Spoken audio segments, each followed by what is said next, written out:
اعوذ باللہ من الشیطان الرجیم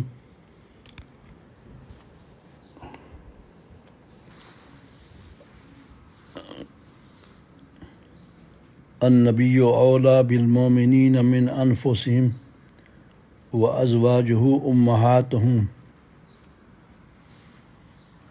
سبحان ربک رب العزت عما یصفون وسلام علی المرسلین والحمد للہ رب العالمین۔ معزز سامعین حضرات، سن 1444 کا رمضان مبارک ہے، 17 تاریخ ہے۔ مورخین کے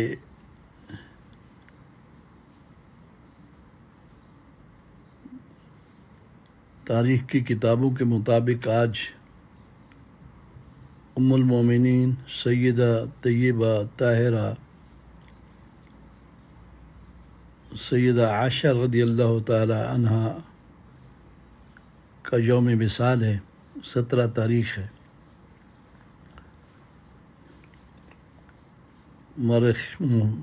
مورخین لکھتے ہیں کہ آپ کی عمر 63 برس تھی اور آپ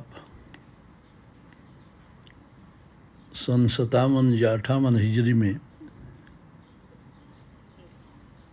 مدینہ منورہ میں فوت ہوئیں، اور آپ کی نماز جنازہ سیدنا ابو ہریرہ نے پڑھایا۔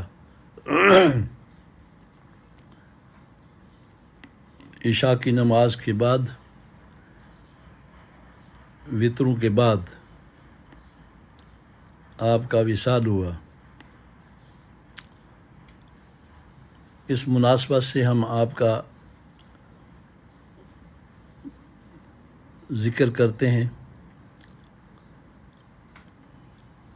اس میں تو کوئی شک نہیں ہے کہ حضرت عائشہ صدیقہ رضی اللہ تعالی عنہا کا نکاح حضور کریم صلی اللہ علیہ وسلم کے ساتھ وحی کے ذریعے ہوا۔ حدیث پاک میں ہے کہ سیدہ عائشہ کہتی ہیں، نبی کریم صلی اللہ علیہ وسلم نے ارشاد فرمایا کہ مجھے آپ خواب کے اندر 3 مرتبہ دکھائی گئیں۔ سب قسم کا کپڑا تھا، ریشم کا، اس کے اندر آپ لپٹی ہوئی تھیں۔ آپ کے چہرے پر کپڑا جب میں نے ہٹایا تو آپ نظر آئیں، اور مجھے کہا گیا کہ یہ آپ کی بیوی ہیں۔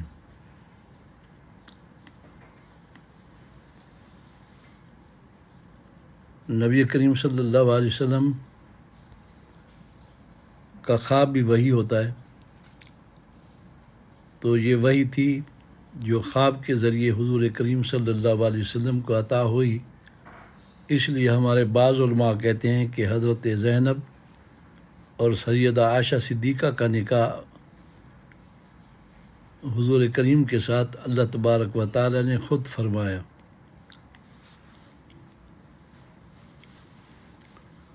سیدہ عائشہ صدیقہ رضی اللہ تعالی عنہا کے فضائل بے شمار ہیں، اور ایک فضیلت جو قرآن پاک کے اندر یہ موجود ہے کہ النبی اولیٰ بالمؤمنین من انفسہم، نبی اولیٰ ہے مومنین سے ان کے نفسوں سے، وازواجہ امہاتہم، اور آپ کی بیویاں مومنوں کی مائیں ہیں۔ وازواجہ امہاتہم، اس لفظ سے علماء کہتے ہیں کہ حضور کریم صلی اللہ علیہ وسلم کی ازواج مطہرات ایمان والوں کے لیے مائیں ہیں۔ میں یہ بیان کرتا ہوں کہ نبی کریم صلی اللہ علیہ وسلم کی ازواج خصوصاً سیدہ عائشہ صدیقہ رضی اللہ تعالی عنہ کا ایمان والوں کے لیے ماں ہونا یہ قرآن مجید سے ثابت ہے۔ خواہ مراد احترام ہو اکرام ہو، لیکن ماں ہونا امہات کا لفظ موجود ہے، یہ قرآن مجید سے ثابت ہے۔ اور ایمان والوں کے لیے ماں ہیں، کافروں کے لیے ماں نہیں ہیں، یہودیوں کے لیے ماں نہیں ہیں، عیسائیوں کے لیے ماں نہیں ہیں۔ جو لوگ حضرت عائشہ کی عفت کے قائل نہیں ہیں ان کے لیے ماں نہیں ہیں، کیونکہ وہ کافر ہیں۔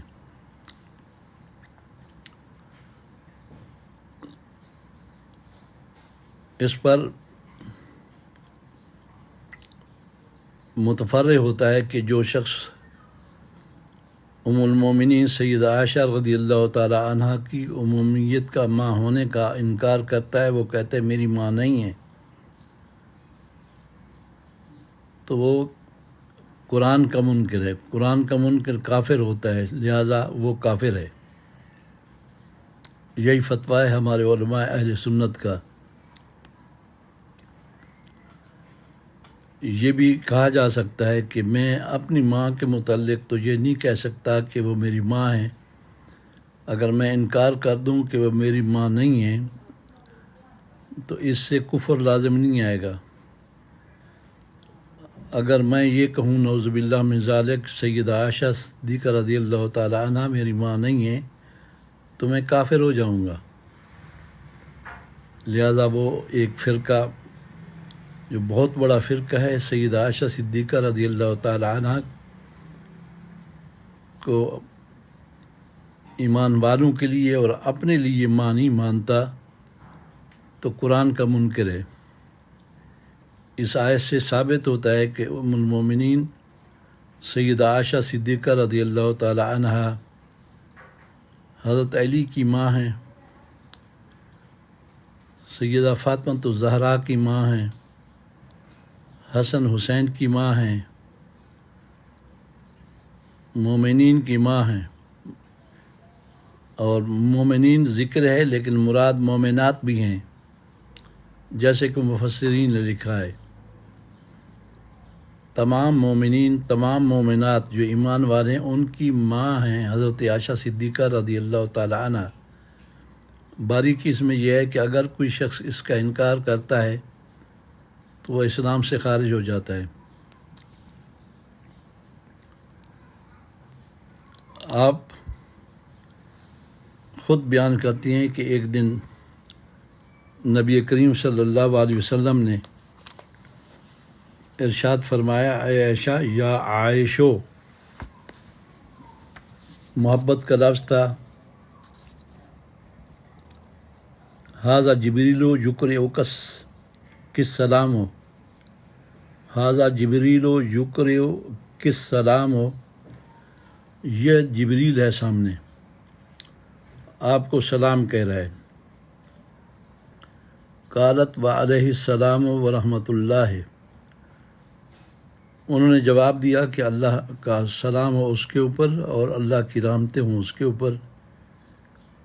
پھر فرماتی ہیں کہ وہ جبریل یرا ما لا ارا، متفق علیہ، بخاری اور مسلم کی حدیث ہے، وہ دیکھتے ہیں جو ہم نہیں دیکھ سکتے۔ آپ کے فضائل میں سب سے بڑی فضیلت یہ ہے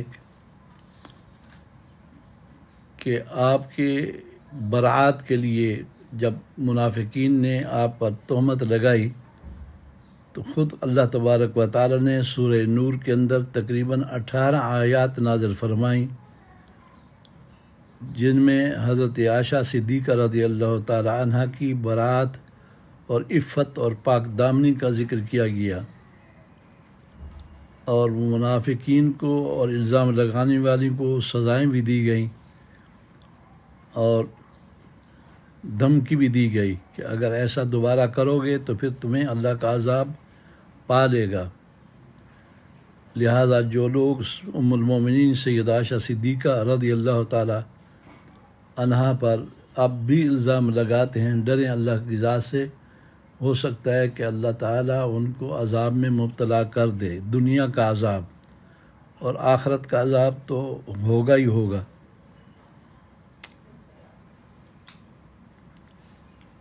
چونکہ سرکار دو عالم صلی اللہ علیہ وسلم آپ سے بہت پیار کرتے تھے، محبت کرتے تھے۔ آپ فرماتی ہیں کہ میں پیالے سے پانی پیتی تھی تو اسی جگہ جس جگہ سے میں پانی پیتی تھی آپ اپنا منہ مبارک اسی جگہ پر رکھ کر آپ پانی تناول فرماتے تھے، حد سے زیادہ محبت تھی۔ اسی طرح سیدہ عائشہ صدیقہ رضی اللہ تعالی عنہ ارشاد فرماتی ہیں کہ سرکار دو عالم صلی اللہ علیہ وسلم میرے کمرہ میں حالت مرض میں قیام پذیر رہے اور میرے سینے کے ساتھ لگ کر آپ کی روح پرواز کر گئی، اور میں وہ خوش قسمت خاتون ہوں کہ میرے لعاب کے ساتھ حضور کریم صلی اللہ علیہ وسلم کا لعاب مکس ہوا۔ میں نے مسواک کو نرم کیا اور میری تھوک لگی ہوئی تھی، نبی کریم صلی اللہ علیہ وسلم نے مسواک میرے ہاتھ سے لے لیا۔ میں نے کہا یا رسول اللہ اس کو دھو ڈالوں؟ آپ نے فرمایا دھونے کی ضرورت نہیں ہے۔ آپ نے وہی مسواک جس پر میرا لعاب لگا ہوا تھا آپ نے استعمال فرمایا تو میرا لعاب آپ کے لعاب کے ساتھ مکس ہوا۔ یہ سعادت کسی دوسری بیوی کو حاصل نہیں ہے، حتیٰ کہ بیٹیوں کو بھی یہ سعادت حاصل نہیں ہے۔ حضرت عائشہ صدیقہ رضی اللہ تعالی عنہ بیان کرتی ہیں کہ میری سوکنے یعنی دوسری بیویوں نے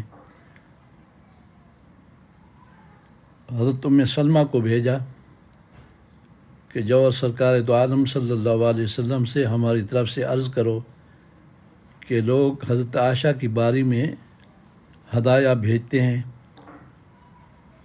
آپ اعلان فرما دیں کہ حضرت عائشہ کی باری کا انتظار نہ کریں بلکہ سب بیویوں کے گھروں میں جب بھی میں ہوتا ہوں تو وہ ہدایہ بھیج دیا کریں۔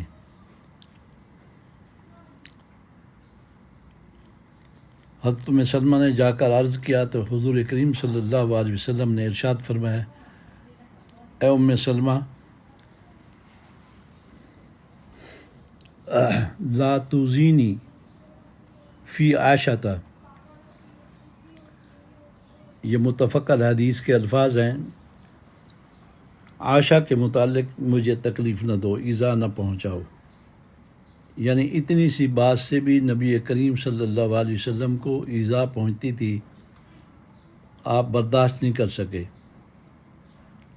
پھر اس کی وجہ بھی بتا دی، فرمایا کہ فإن الوحج لم یاتنی وأنا فی ثوب امرأۃ الا عائشۃ، وہی مجھے کسی بیوی کے کپڑے میں نہیں آتی لیکن سید عائشہ کے کپڑوں میں ہوتا ہوں تو مجھے وہی بھی آ جاتی ہے۔ یعنی میں پیار کرتا ہوں تو میرا خدا بھی حضرت عائشہ سے پیار کرتا ہے، اور خصوصیت یہ ہے کہ دوسری ازواج مطہرات کے بستر میں جب میں ہوتا ہوں تو مجھے وہی نہیں آتی، جبریل اندر نہیں آتے، لیکن سید عائشہ صدیقہ کہتی ہیں کہ آپ نے فرمایا کہ عائشہ کے کپڑوں میں مجھے وہی بھی آ جاتی ہے۔ اللہ کا تعالیٰ کا پیار ہے حضرت عائشہ کے ساتھ۔ واضح ہے کہ حضور کریم صلی اللہ علیہ وسلم کو اللہ تعالیٰ نے فرمایا کلہم یطلبون رضائی وانا اطلب رضاک یا محمد۔ حدیث قدسی ہے کہ تمام نبی ولی تمام لوگ میری رضا اور میری خوشی چاہتے ہیں، اور میں آپ کی رضا اور خوشی چاہتا ہوں۔ تو سرکار دو عالم صلی اللہ علیہ وسلم کی رضا اور خوشی اس بات میں تھی کہ سید عائشہ صدیقہ رضی اللہ تعالی عنہ کے ساتھ محبت ہو۔ حضرت ام سلمہ کے بعد پھر ازواج مطہرات نے سیدہ فاطمہ الزہرا رضی اللہ تعالی عنہا کو بھیجا۔ حضرت ام سلمہ نے تو توبہ کر لی تھی کہ میں آئندہ ایسی بات نہیں کروں گی۔ پھر سیدہ فاطمہ رضی اللہ تعالی عنہا آپ کے پاس پہنچی اور انہوں نے بات کی وہی وہ جو حضرت ام سلمہ نے کی تھی۔ تو سرکار دو عالم صلی اللہ علیہ وسلم نے فرمایا یا بنیہ، تو تصغیر ہے، محبت اور پیار کا اظہار ہے اس میں، کیونکہ آپ کی لخت جگر تھیں۔ الا تحبین ما احب، تو اس خاتون سے محبت نہیں کرتی جس کے ساتھ میں محبت کرتا ہوں؟ قالت بلا، عرض کی یا رسول اللہ کیوں نہیں، میں محبت تو کرتی ہوں۔ قالا، حضور نے فرمایا فحبی ہذہ، متفق علیہ، عائشہ سے محبت کرو اس لیے کہ میں اس سے محبت کرتا ہوں۔ تاریخ کی کتابوں میں اس قسم کی باتیں کافی آئی ہیں، حدیثیں بھی آئی ہیں، روایتیں بھی آئی ہیں۔ تو سید عائشہ صدیقہ رضی اللہ تعالی عنہ کی فضیلت مسلم ہے، اور عفت اور پاک دامنی مسلم ہے۔ بڑے بدبخت ہیں وہ لوگ جو حضرت عائشہ صدیقہ رضی اللہ تعالی عنہ پر طعن و تشنیع کرتے ہیں، اور انہیں معلوم ہونا چاہیے کہ جس آدمی کے اوپر سیدہ عائشہ صدیقہ رضی اللہ تعالی عنہ ناراض ہوں گی، ان کے اوپر حضور کریم صلی اللہ علیہ وسلم بھی ناراض ہوں گے، کیونکہ آپ کی ان کے ساتھ بہت زیادہ محبت تھی۔ بلکہ غیرت کا تقاضا ہے کہ آپ کی زوجہ پر جو شخص اعتراض کرتا ہے آپ اس سے سخت ناراض ہوں گے۔ اللہ تبارک و تعالی بھی ناراض ہو جائے گا، اور جس شخص پر اللہ ناراض ہو، اس کا رسول ناراض ہو، تو اس کی بخشش اور مغفرت نہیں ہوگی۔ اس لیے جو دشمنان اہل بیت ہیں، اہل بیت سے مراد بھی حضرت عائشہ صدیقہ ہیں اور آپ کے اولاد بھی ہے، یہ الگ ایک موضوع ہے۔ تو ان پر اللہ ناراض، حضور بھی ناراض، اور جن لوگوں پر اللہ اور اس کا رسول ناراض ہوگا انہیں کبھی جنت نصیب نہیں ہوگی۔ اللہ تبارک و تعالیٰ اپنے حبیب کا صدقہ رحم اور کرم فرمائے۔ وما علینا الا البلاغ المبین۔